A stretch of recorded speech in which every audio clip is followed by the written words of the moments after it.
तेरी हूँ नागरी, तू मेरी प्राण जान न दीजो जगत में, परसों पद निर्वाण। सुर तरुनागरी नेह निधान, श्यामा शरण मैं तेरी, अशरण शरण हरण भव बाधा, साधा पुरवन मेरी। करुणा करी करुणा करी हीरो, करुणा करी करुणा करी हीरो, ढाई भरम की ढेरी, भगवत जन की जान वेदना, छेदन करो सबेरी। श्री वृंदावन बिहारी लाल की जय। श्री भगवत सुखदेव जी की वाणी जो की जय जय श्री राम। पूर्व के प्रसंग में कल श्री भगवत सिंह जी महाराज के पदों में एक रसिक कैसे वृंदावन में रहता है नित्य नियम का वर्णन करते हैं। कुंजनते उठ प्रात गात यमुना में धोए। सबसे पहले कुंजों से उठकर सीधे नाम जप करता हुआ यमुना में स्नान करे और फिर स्नान करके यमुना जी के किनारे ही उसी ब्रजरज का तिलक लगावे। 12 तिलकों से शरीर को श्रृंगारित करे। इस शरीर का श्रृंगार तिलक है। और गुरु मंत्र का जप करके फिर निधिवन करी दंडवत। स्वामी शेरदास जी निधिवन में विराजे और बांके बिहारी प्रत्यक्ष प्रगट वृंदावन में प्रगट निधिवन राज प्रगट बांके बिहारी जी को प्रणाम करके फिर एकांत में कहीं श्री यमुना जी का किनारा या कोई लता वृक्ष जहां पर किसी प्रकार की उपाधि न हो, लोगों का आवागमन न हो, भजन करने का स्थान बताते हैं भगवत सिंह जी। नदी किनारे गिरि शिखर बाग एको सो देख, भगवत जन बिलमो तहाँ बाढ़ भजन विशेष। उसमें बताया है पदों में पूर्व में सब आ चुका है। वहां पर यह भी बताया है हाट बाट चौकार चिर देवल हाट मसान, देवालय में स्मशान घाट में बाजार में ऐसे स्थानों पर बैठ करके मन एकाग्र नहीं होता। इसलिए स्वच्छ थल रही तो बाधा, जहाँ शुद्ध हवा हो, एकांत हो, ऐसे बैठे। इस प्रकार भजन की रीति का वर्णन करते हुए पूर्व के प्रसंग में अब आगे क्या कहते हैं।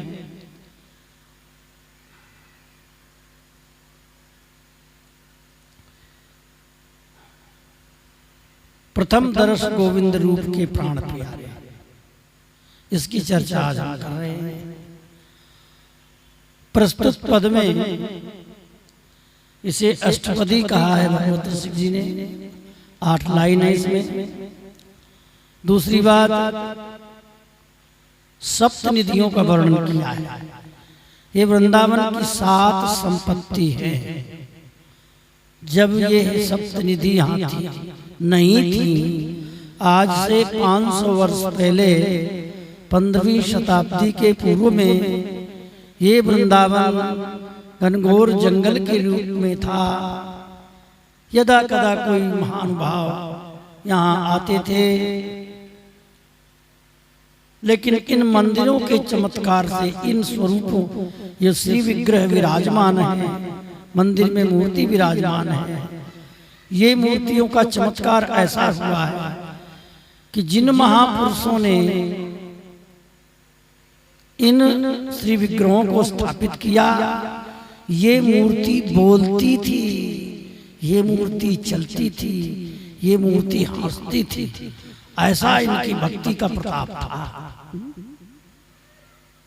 तो उन्हीं के चमत्कार के प्रभाव से आज ये वृंदावन एक शहर के रूप में हो गया है, जो इस समय हम लोग दर्शन करते हैं। इन 5 विग्रहों की, 7 विग्रहों की ही महिमा है।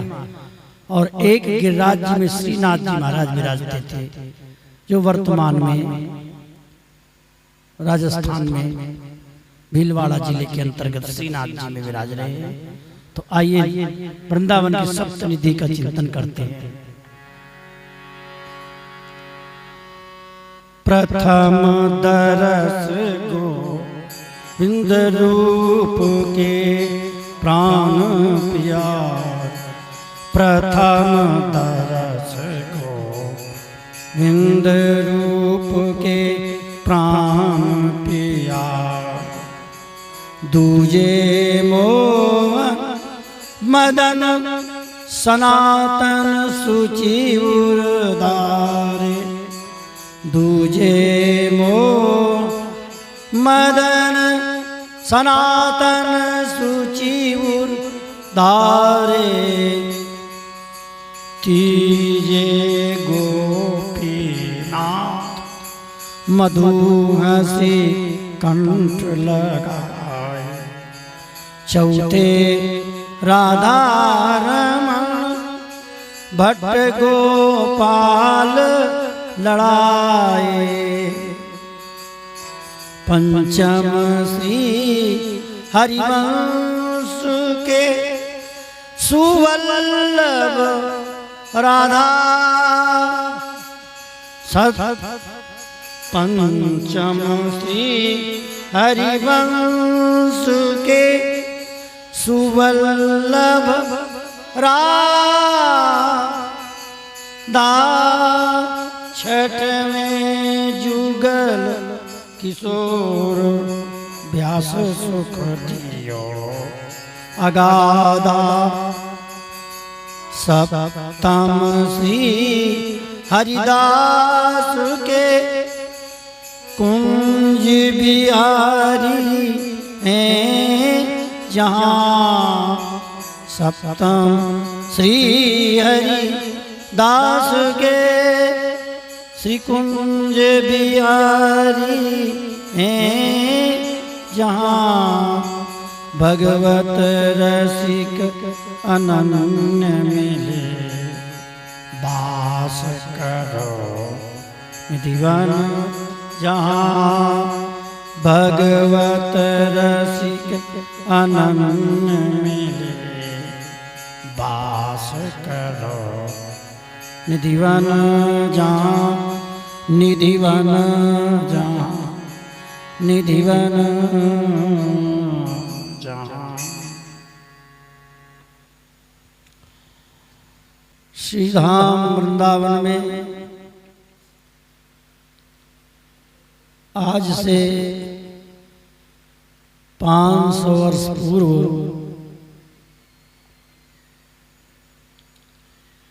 श्री कृष्ण चैतन्य महाप्रभु के आगमन का समय वृंदावन में हुआ और उनके शिष्य श्री रूप गोस्वामी जी, सनातन गोस्वामी जी, श्री गोपीनाथ जी, श्री गोपाल भट्ट जी, ऐसे महापुरुष सर्वस्व त्याग करके वृंदावन पधारे और उनके साथ श्री ठाकुर जी ने कैसी कैसी लीला की उसका थोड़ा सा चिंतन करते हैं। कहते हैं देखो, प्रथम दरस गोविंद रूप के प्राण प्यारे। पहले से विग्रह वर्णन करते हैं। रूप गोस्वामी जी श्री कृष्ण चैतन्य महाप्रभु के शिष्य थे। भक्तमाल में बहुत बड़ी कथा वर्णन की गई है इनकी चैतन्य चरितामृत में। ये राजा के मुसलमान बादशाह के प्रधानमंत्री थे। दोनों भाई मुख्यमंत्री प्रधानमंत्री के पद पर प्रतिष्ठित थे, खजांची थे। श्री रूप जी और श्री सनातन जी। सनातन जी बड़े थे, रूप जी छोटे थे, लेकिन संसार को त्याग करके विरक्त वेश धारण किया पहले रूप जी ने, इसलिए उनका नाम रूप सनातन आता है बार बार कहने में। तो रूप गोस्वामी जी श्री धाम वृंदावन ब्रजमंडल में भ्रमण करते, मन करे जहां करुआ गोदरी लेकर के वृक्ष लता के नीचे भजन करते थे। गांवों से अपना भिक्षा मधुकरी मांग करके उधर भरते, दिन रात ठाकुर जी का नाम जप करते। एक समय की बात है, वृंदावन में कहीं भजन कर रहे थे लता वृक्ष के नीचे। श्री ठाकुर जी ने इनको दर्शन दे करके कहा, देखो मैं वहां पर हूं, हमें वहां से निकाल। स्थान बताया और इशारा किया कि इतने गहरे, इतने हाथ गहरे नीचे जमीन में हूं, मेरा नाम गोविंद देव। अच्छा, ब्रजवासियों को लेकर के श्री रूप गोस्वामी जी वृंदावन के निश्चित स्थान पर गए। आज जहां वृंदावन का गोविंद कुंड है, वृंदावन में गोविंद कुंड अलग है, गोवर्धन में गोविंद कुंड अलग है। ये वृंदावन का गोविंद कुंड जो है, जो वहां पर खुदाई की तो श्री विग्रह प्राप्त हुआ। उसे झोपड़ी में ले गए, जैसे तैसे सेवा प्रारंभ की। तत्कालीन जयपुर के जो राजा थे उनको स्वप्नादेश होता है और विशाल गोविंद देव जी का मंदिर जयपुर रियासत के द्वारा बनवाया गया, जो लाल पत्थर का मंदिर 7 खंड का बना था। इसमें श्री गोविंद देव जी महाराज विराजमान हुए। तो प्रथम दर्श गोविंद रूप के प्राण प्यारे, रूप गोस्वामी जी के द्वारा सेवित श्री गोविंद देव जी का मंदिर वृंदावन में है। कालांतर में औरंगजेब के शासन काल में वो राजस्थान सरकार जयपुर में श्री गोविंद देव जी महाराज ले जाएगा, क्योंकि इधर आगरा था और इधर दिल्ली थी, तो बीच में मथुरा पड़ती थी। मथुरा में बहुत आक्रमण हुए आक्रांताओं के। अपने अपने धर्म की रक्षा, अपने अपने शिव विग्रहों की रक्षा करना बड़ा मुश्किल था। ऐसी भीषण परिस्थिति में संतों ने कैसे कैसे गोविंद देव जी को जयपुर ले जा करके चोरी से जंगलों में रात में भागते भागते इधर से उधर कांटों में और वृक्षों के बीच में चुरा करके ले गए। ऐसा उन ग्रंथों में आता है। खैर उधर न जा करके हमारा तो तात्पर्य इतना ही है। ऐसे अब वो गोविंद देव जी वर्तमान में जयपुर में विराजमान है। दूजे मोहन मदन दूसरे ठाकुर जी का नाम लेते हैं, श्री विग्रह का, मूर्ति का। हम लोग उसे श्री विग्रह कहते हैं, उसे मूर्ति कहते हैं। मदन मोहन जी की मूर्ति ये मथुरा में एक चतुर्वेदी जी के घर में विराजमान थे। श्री रूप गोस्वामी जी के बड़े भाई सनातन जी, जिनका साधु पने का नाम था, पहले का नाम तो दोनों अलग होते हैं, लेकिन संत बनने पर गुरुदेव नाम परिवर्तित करते हैं। तो इनका नाम सनातन जी था।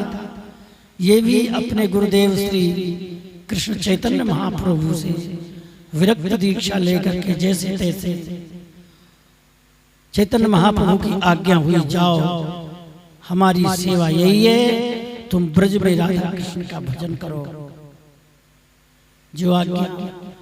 तो ब्रज में परिक्रमा करते रहते, भ्रमण करते रहते, गिरिराज जी की परिक्रमा लगाते रहते। तो इधर गोकुल महावन की तरफ घूम रहे थे श्री सनातन जी। तो श्री ठाकुर जी भजन के आवेश में दर्शन देते हैं, कहते हैं मैं मथुरा में इन चतुर्वेदी के घर में, नाम बताया। सुबेरे पहुंच गए, श्री मदन मोहन जी का दर्शन करके आनंद मग्न हो गए। अब नित्य नियम से जाएं और देखते रहे घंटों ठाकुर जी। तो वहां जो माता जी सेवा करती थी, उन्होंने इनके भाव प्रेम को देख करके विचार किया, हमारी वृद्धावस्था है, हमारे बाद पता नहीं ठाकुर जी की सेवा कोई प्रेम से करे न करे, तो ये महात्मा भगवान से प्रेम करता है, तो चलो मैं इनको दे दूं। तो मदन मोहन जी को दे दिया सनातन जी को, और सनातन जी श्री ठाकुर जी को लेकर के वृंदावन में आदित्य टीला, पहले तो ज्यादातर टीलाओं में ऊंचे स्थानों पर लोग निवास करते थे, क्योंकि चतुर्मास में जो 4 महीने होते हैं ना, वर्षा होती है, पानी भर जाता है। तो इस कारण से जितने मंदिर हैं प्रायः, जितने पुराने पुराने शहर हैं, सब पहाड़ी में और टीलाओं में बनते थे, इसी कारण से। तो वो आदित्य टीला उसका नाम है। वहीं अपनी झोपड़ी बना ली, भिक्षा मांगने गए और आटा मांग के लाते हैं, कहीं पानी गांव, कहीं माठ, कहीं इधर उधर, और उसकी बाटी बनाकर भोग धराया। यमुना जी जल रखा पात्र में, रज की कटोरी में। तो ठाकुर जी बोले, अरे बाबा ने एक आटो छनवाए तो ले कर, ठीक है छनवा लिया। दूसरे दिन बोले, बाबा ने क्या मैं नॉन तो डाल दे कर भाई। बाबा नमक मांग के ले आया। तीसरे दिन ठाकुर जी बोले, अरे बाबा ने घी मांग लाए कर, रुकिए बाटी खाए ना जाए। सनातन जी बोले, देखो महाराज, अब आपको ज्यादा स्वाद लड्डू गोपाल हैं, आपको तो लड्डू चाहिए। अब हम तो साधु महात्मा, हमारा तो वैराग्य त्याग ही मुख्य धर्म है, इसलिए आप अपनी व्यवस्था बना लो। बोले बना लो। तो एक सेठ जी, यमुना जी से पहले व्यापार होता था, नौका में अपना सामान भर के ले जा रहे थे आगरे की तरफ। अचानक मदन वो आदित्य टीला के पास में वो नौका रुक गई। अब वो परेशान, जल में भंवर आ रहा था, भंवर में नौका घूमने लगी आसपास। वो बेचारा घबराने लगा, क्या करे। तो एक छोटा सा सांवला सलोना सुकुमार बालक कहता है, अरे भगत जी, यहाँ एक सिद्ध महात्मा रहे, वहाँ की सेवा बोलो, महात्मा की सेवा करेंगे तो नौका निकले आवेगी।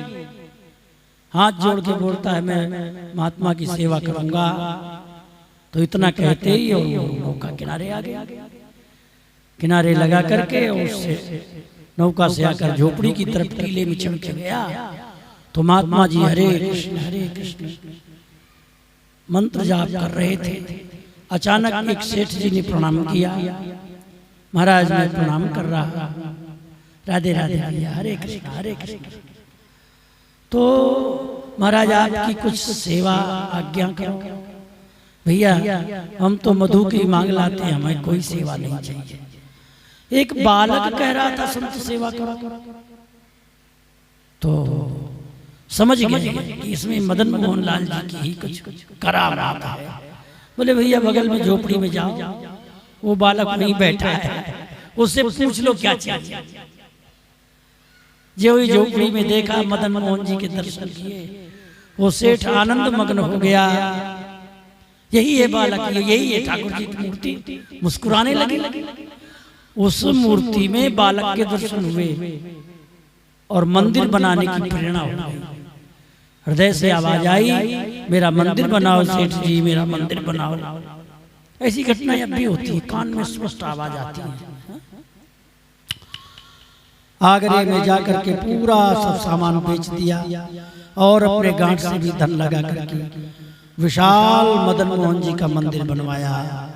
आज वृंदावन में बहुत ऊंचा मंदिर है। उसी समय औरंगजेब काल में ही श्री मदन मोहन लाल जी भी जयपुर पहुंच गए और जयपुर में राजा के रजवाड़े में ठाकुर जी रहते थे। वहीं एक राजा की रानी राजकुमारी थी, उसका विवाह करौली में हुआ। वो ठाकुर जी से बहुत प्रेम करती थी। यहाँ तक हमने सुना संतों से, जब उसकी विदाई होती है राजकुमारी की, तो कहती है, पिताजी पूछते बेटी क्या चाहिए? बोले हमें तो मदन मोहन जी दे दो। अब उनको भी मदन मोहन जी अच्छे लगते थे, कैसे करें? तो ब्राह्मणों से विचार किया कि इसी प्रकार की मूर्ति बनवा लो और परीक्षा कर लो अपनी लड़की के प्रेम की, और आंख में पट्टी बांध दो, बेटी जो तुम्हारे ठाकुर जी हो अपने पहचान लो, ले जाओ। अब वो लड़की बहुत विचार करने लगी, बेचारी बहुत रोई, रात भर रोती रही कि कल हमारी परीक्षा है। श्री ठाकुर जी प्रकट होकर कहते हैं, देखो मेरी दाहिनी एक हाथ की अंगुली मेरी ऊपर उठी बंसी बजाने में, और किसी भी मूर्ति की अंगुली नहीं उठी, हमारी अंगुली उठी, और उस अंगुली को पकड़ लेना, हम वही। अब वो जाए और हाथ पकड़े सीधे और उंगली टटोरे, जो उंगली उठी हुई थी उसी उंगली को पकड़ लिया और कहती यही मेरे मदन मोहन है। प्रेम परीक्षा में वो राजकुमारी पास हुई और उसको विवाह के साथ दहेज के रूप में श्री मदन मोहन जी मिले। ये मदन मोहन जी वर्तमान में करौली कस्बा में विराजमान है। बहुत सुंदर दर्शन होते हैं, पहाड़ियों से घिरा हुआ स्थल है। तीजे गोपीनाथ और तीसरा नंबर श्री गोपीनाथ जी का है। इन गोपीनाथ जी को प्रकट करने वाले श्री मधु गोसाई जी थे। बंगाल की तरफ से एक मधु गोसाई नाम के भक्त संत आते हैं, वृंदावन के मंदिरों का दर्शन करते हैं, परंतु यहाँ मंदिरों में सिंहासन खाली दिखाई देता है। किसी ब्रजवासी से पूछा, भैया ठाकुर जी कहाँ हैं? अरे बोले सामने तो बैठे सिंहासन में, भैया हमें तो दिखाई नहीं दे रहे। विविध प्रकार की बातें सुनी, बहुत दुखी हुई। मैं कितना पापी हूँ कि हमें विग्रह का दर्शन नहीं होता। इतना विरह जागृत हुआ, यमुना जी के किनारे एकांत में जाकर के खाना पीना छोड़कर हरे कृष्ण कहते हुए करुण क्रंदन करते हैं और प्राण त्यागने को तत्पर होते हैं। वर्षा ऋतु का समय था, यमुना जी के किनारे बैठे थे, वर्षा हो रही थी, मिट्टी कट रही थी, यमुना के किनारे दरार पड़ गई थी। दरार के बीच में इनका शरीर आ गया। यदि 5 मिनट भी श्री ठाकुर जी गोपीनाथ जी देरी में आते तो आज ये कथा सुनने को नहीं मिलती। श्री गोपीनाथ जी भगवान श्री कृष्ण प्रकट हो गए, साक्षात प्रकट हो गए, दौड़े मधु गोसाई चरणों से लिपट गए। इतनी में मिट्टी का टीला जल में प्रवाहित हो गया। श्री ठाकुर जी बोले, अरे भैया देख तो सही किनारे कितनी मिट्टी जोड़ते गिरी है, बोल क्या चाहे?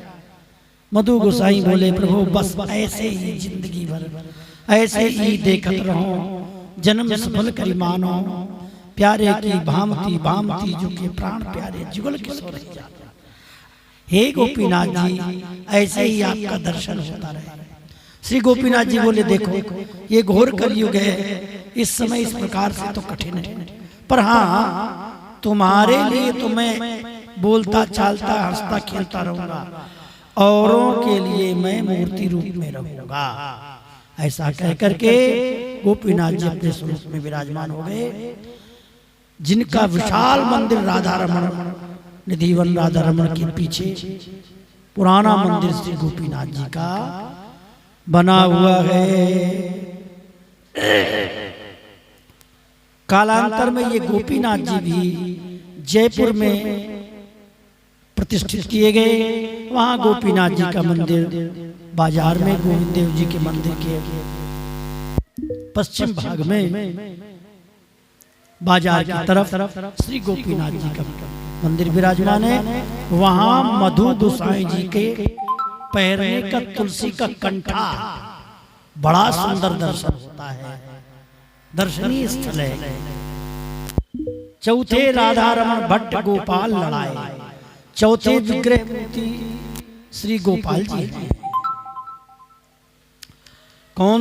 श्री गोपाल भट्ट गोपाल जी। गोपाल भट्ट जी चैतन्य महाप्रभु के कृपा पात्र सर्वस्व त्याग करके संसार का वृंदावन निवास करते थे।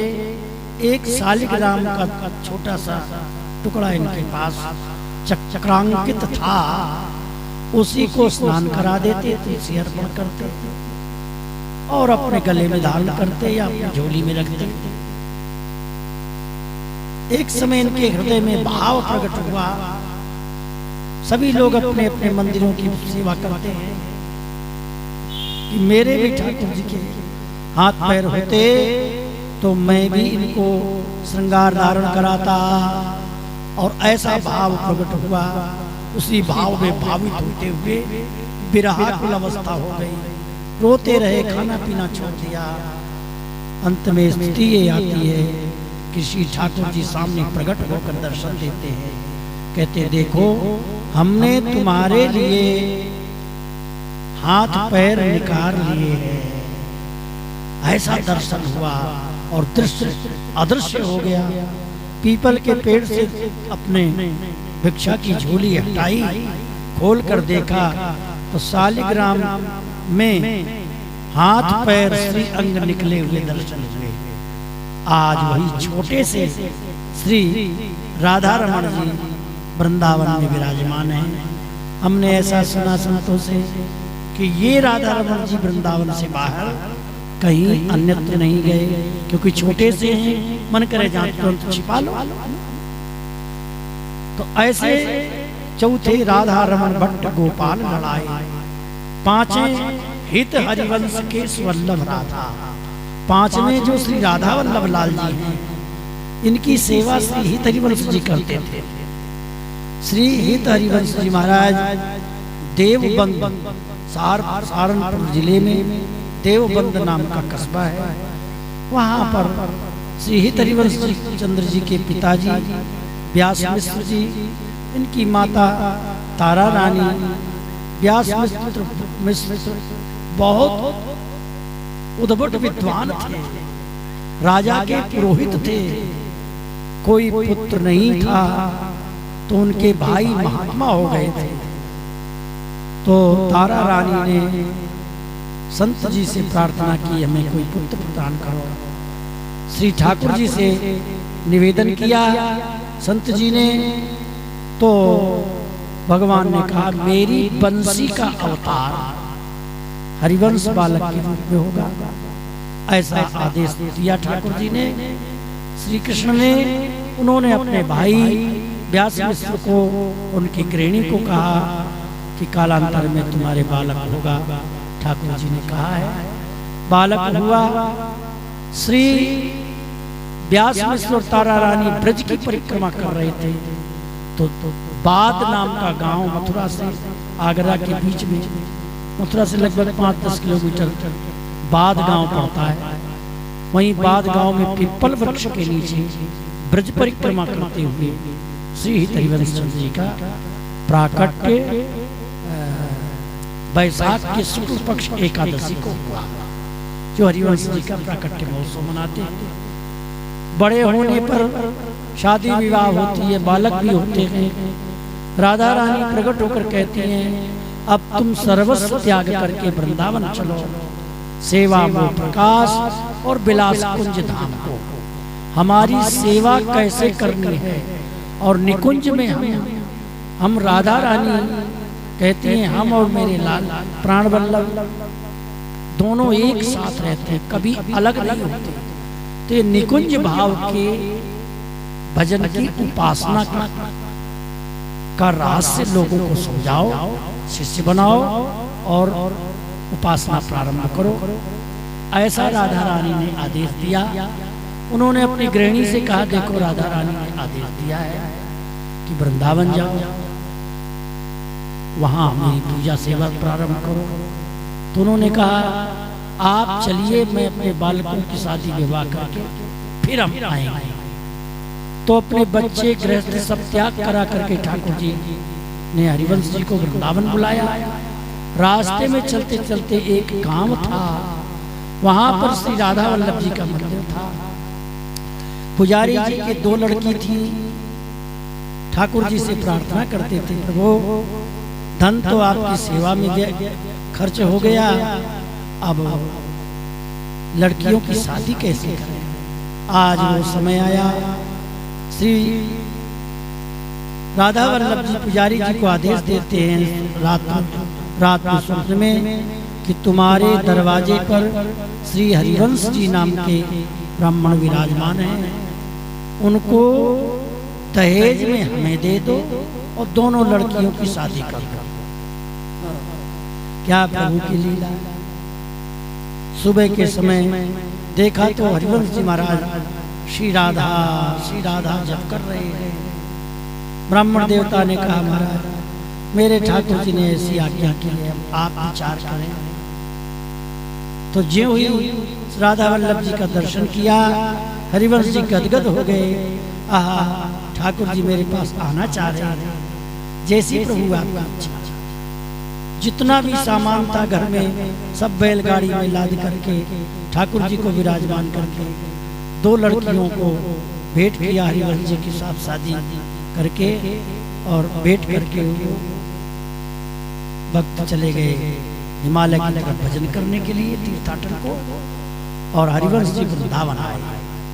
यहाँ तीर घाट वृंदावन, जिसे हम लोग चीर घाट कहते हैं, वैसे उसका नाम तीर घाट।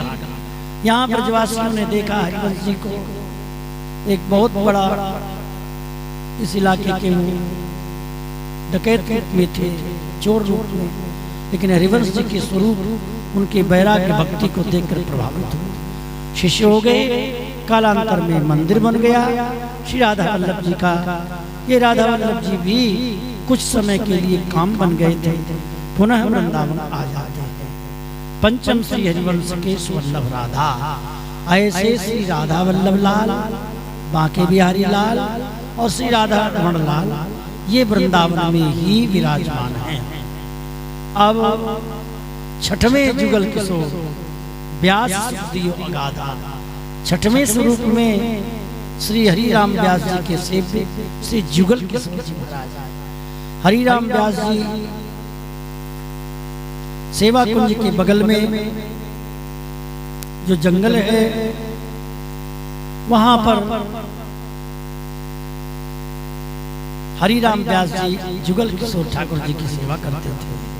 भक्तमाल में बहुत सुंदर कथा आती है। जीवन भर इन्होंने सेवा किया।